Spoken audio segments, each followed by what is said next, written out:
Hearthstone's new mini set, Deadmines, is right around the corner, and with it comes 35 brand new cards, and a lot of crazy new effects. So in this video, I'm going to be highlighting 7 new Theorycraft decks that you can use to try out on day 1 of the new mini expansion.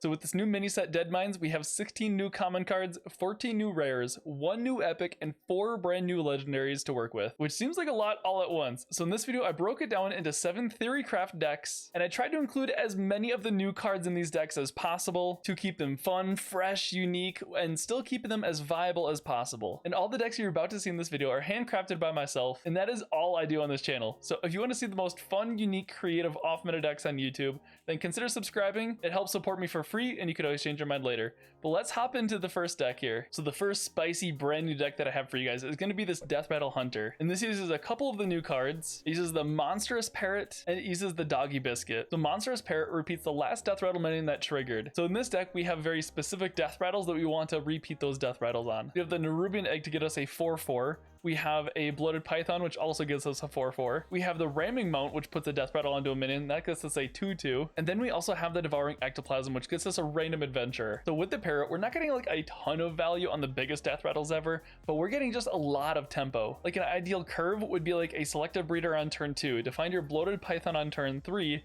and then you can play the Parrot on turn 4. And we do only have 3 different kind of beasts in the deck. So we only have the Bloated Python, the Magnathal Lion, and the Parrot, which means that we can always find one of them for our Deathrattle chain with like the Selective Breeder or like the Warsong Wrangler. And then the other new card that we have in here is the Doggy Biscuit, because giving a Deathrattle minion rush means that you can trade that minion right away and get that Deathrattle procced. Or you can even give +2/+3 to like a Nerubian Egg or to one of your Deathrattles that stick around. And then to pop our Deathrattles even easier, we do have the Devouring Swarms and a Shroom Crescent. We can get even more Deathrattle synergy here using like Terran Gorefiend or even like the Vectus. So you can see this deck snowballs fast, and we can just pump a lot of stats onto the board. The next spicy new deck I have for you guys is going to be this Pirate Rogue deck. Now this one's really cool because it uses a lot of new cards. It uses the Blackwater Cutlass, the new Edwin Defias Kingpin, and the Mr. Smite. So the idea of this deck is you want to go ahead and use your weapons like the Blackwater Cutlass or the Self-Sharpening Sword. You can get some high attack, especially with like a Deadly Poison. So you can play a couple of high attack buffed up Bloodsail Raiders with a Mr. Smite, and it gives all of them charge. That's some huge burst damage, and if you don't OTK them, we have a lot of other damage in the deck, like swinging with our weapon. We have the Wicked Stabs, and we also have the Fog Sail Freebooters. And just to make sure that we can last until our whole like Mr. Smite swing turn and throw a couple pirates down, we are running a couple Cloak of Shadows, and we do have a Coerce to get through some taunts. And if going face wasn't enough, we do have a huge Edwin that we can make as well, because we have a lot of really cheap cards in here too, like the Preparations, the Shadow Steps, and a ton of 1-cost cards. Edwin can draw you a ton of cards and get really buffed. If you're lucky enough, you can even play Mr. Smite with an Edwin as well too.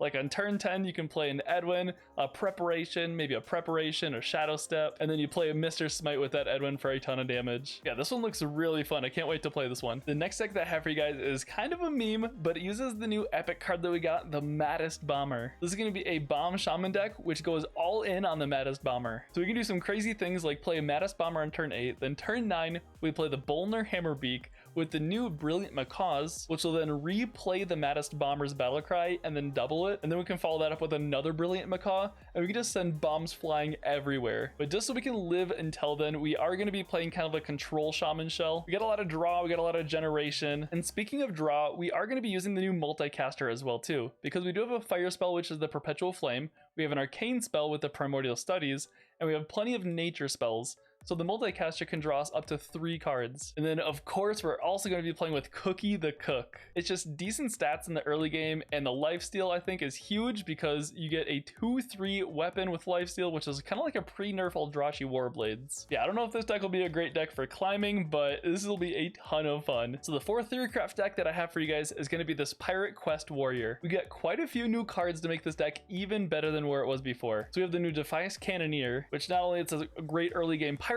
we can help complete our quest even faster, but we could use it with the other new card, the Blacksmithing Hammer. And the really cool thing about this hammer is that we only really need to play 1, because if we draw it before our first stage of the quest, we'll just trade it back into our deck so that first stage of the quest guarantees drawing it again. And if we just trade it and draw it once, I mean, that's a 5/3 weapon. That's 15 damage for just 4 mana. We're also running a little bit of a kind of a control shell in here too with the Lord Barov and a Coerce, just in case we happen to fall behind on board. And we could also pair them with the new Man the Cannons card. It's just really good, efficient removal, and it also works well with the Barov, and it also damages a minion for the Coerce as well. And of course, to top it all off, we're using the main pirate from this expansion, Mr. Smite. So not only does he have charge himself, it's a 6 mana 6/5, but it gives all your other pirates charge as well. So this is fantastic for after you complete the quest. Because you get a pirate that gets summoned at the beginning of your turn, you can slam down a Mr. Smite after that, and it gives it charge. So now we can close games even faster once our quest is completed. Yeah, watch out for this deck after the new mini set, because this looks like an explosive deck. And this next deck is going to be kind of a new iteration on an older deck. I'm going to be calling this one Parrot Paladin. It's very similar to like a hand buff Paladin deck, but we're using the new Sunwing Squawker, because you can do some absolute nutty things with this card. Like if you slam down a Blessing of Authority onto a minion, whether that lives or not, on the next turn, you can play the Summoning Squawker and then follow that up with an Argent Braggart for 2 more mana, and you get 2 8/11 minions for just 6 mana, or even more if the Squawker happens to be buffed up. And then one great card that synergizes well with hand buffing is, again, the Mr. Smite card. Because it's a 6 mana 6/5 charge, if he gets buffed up, that's just more face damage. So if you buff him up by just 4, all of a sudden you have a 6 mana Pyroblast from hand. So honestly, you don't even need any other pirate in this deck to make the Mr. Smite work. He's just good by himself. Yeah, there's not a ton of new cards in this particular deck, so some of you guys may already have most of the cards for this, but I just absolutely love the interaction between the Squawker and the Braggart for just a massive board out of nowhere. And the second to last deck that I have for you guys is going to be this Quest Zoolock. Because we're taking a lot of damage naturally because of the quest, and things like Raise Dead, Flame Imp, the Bloodbound Imp, the new Shadowblade Slinger works perfectly in here, some very efficient removal. And then we're also using the Hullbreaker in here too. Because we don't have too many spells in the deck, all we have is just the Hand of Gul'dan, the Soul Rends, and healing through like the Touch of Nathrezim and Drain Soul. It's guaranteed to always give us something useful. Like if we have a Matron in hand, it can tutor our Hand of Gul'dan so we can get some huge card draw. It can tutor some healing, which we definitely need in a quest deck. Or it can even tutor the Soul Rend, which is just the best removal in the game. And not only does he tutor some amazing spells, but it also damages ourselves too for the quest. So a lot of really good synergy in this deck, and we can go ahead and complete our quest super fast. And for my last theory craft, I have to apologize to you guys because I brought Big Resurrect Priest back. So we get to use the new card Amulet of Undying to resurrect some big Deathrattle minions. So we have very specific Deathrattle minions in this deck here. We only have big ones, and that's the Plague Proto-Drake, Morg Forge Fiend, and Light Shower Elemental. And naturally, because there are a lot of different tribes, we are running the N'Zoth in here as well too, for even more resurrect effects on our big minions. And we are actually running the Cleric of Anshe as well, so that way we can help tutor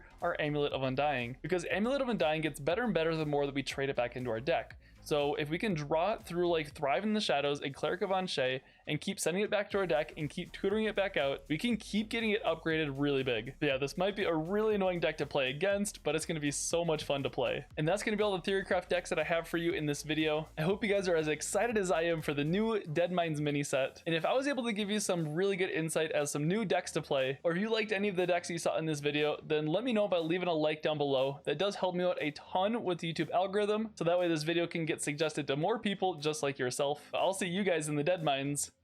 Stay funky.